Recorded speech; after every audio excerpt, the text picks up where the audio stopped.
धबधब्यामध्ये 10 जण अडकल्याचं व्हिडिओमध्ये स्पष्ट दिसतंय। धबधब्यात अचानक पाण्याचा प्रवाह वाढल्याने सगळेजण एकमेकांना पकडून आपला जीव वाचवण्याचा प्रयत्न करत होते।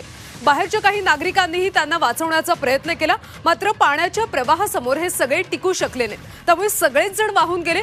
यात आता 5 जणांना वाचवण्यात यश आले, मात्र 5 जण वाहून गेलेत। त्यातल्या 4घांचा मृतदेह आता हाती लागलाय, तर एकाचा शोध सुरू आहे। भारतीय नौदलाच्या गोताखोरांच्या पथकाकडून शोध आणि बचाव मोहीम सुरू आहे। आतापर्यंत 4 मृतदेह बाहेर काढण्यात आले असून एकाचा शोध सुरू आहे। तर अन्सारी कुटुंब जंगलातून वाट काढून कसे धबधब्यावर आले या संदर्भात आढावा घेतला आमच्या प्रतिनिधी चैत्राली राजापूरकर यांनी। लोणावळ्यातील भुशी डॅम बॅक वॉटरफॉलला 5 जण काल वाहून गेले। 10 जणांचं हे कुटुंब या ठिकाणी फिरायला आलेलं होतं।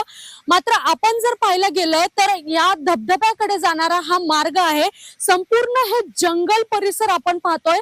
या जंगलात मी सध्या आहे आणि हे संपूर्ण जंगल आहे आणि या जंगलातून एक छोटी पायवाट जी आहे ती या धबधब्याकडे जाते। खरं तर हा रस्ता जो आहे तो अतिशय दुर्मिळ असा रस्ता आहे। या ठिकाणी मोठ्या प्रमाणात धुकं देखील येत असतं, त्याच्यामुळे कोणत्याही प्रकारची पाऊलवाट या ठिकाणी सापडत नाही। अनेक जण या जंगलामध्ये देखील हरवत असतात, मात्र तरी देखील अन्सारी आणि खान कुटुंब यांनी धाडस करत या अतिशय जंगल परिसरातून वाट काढत या धबधब्याकडे पोहोचले। या धबधब्यावरती पोहोचल्यानंतर हे कुटुंब जे आहे त्या धबधब्याच्या मध्यभागी जाऊन बसलं। पाण्याचा मोठा प्रवाह आला, त्यातले 5 जण जे आहेत ते वाचवण्यात स्थानिकांना यश आलं, मात्र 5 जण जे आहेत ते वाहून गेलेले आहेत। आतापर्यंत 4 जणांचे मृतदेह जे आहेत ते हाती लागलेले आहेत रेस्क्यू टीमला।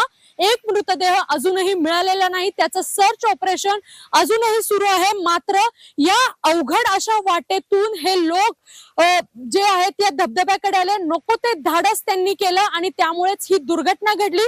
त्यांना आपले जीव गमवावे लागले, त्यामुळे असं कोणतंही धाडस पर्यटकांनी करू नये। पर्यटनाचा निश्चितच आनंद घेतला पाहिजे, मात्र नको ते धाडस करून आपल्या जीवावरती ते बेतणार नाही याची देखील काळजी घेणं तितकंच महत्त्वाचं आहे। चैत्राली राजापूरकर, झी मीडिया, लोणावळा। दरम्यान भुशी डॅमवरच्या या घटनेनं काही सवाल उपस्थित झालेत, ते आपण पाहूयात। तर दुर्गम भागातल्या पावसाळी पर्यटनावर निर्बंधांचं पालन का होत नाही? तर काल अशा पद्धतीने 5 जण वाहून गेले। धोकादायक ठिकाणी प्रवेश निषिद्ध का नाही, असे महत्त्वाचे सवाल या निमित्ताने उपस्थित होत आहेत। चेकपोस्ट किंवा सुरक्षा रक्षक कुठे असतात? तर अतिउत्साही पर्यटकांना आवर घालण्याची यंत्रणा कुठे? धोकादायक स्थळांसंबंधीच्या सूचना फलक स्पष्टपणे दिसेल असा का नाहीये? सोबतच दुर्घटना घडल्यास बचाव यंत्रणा तैनात का नाही?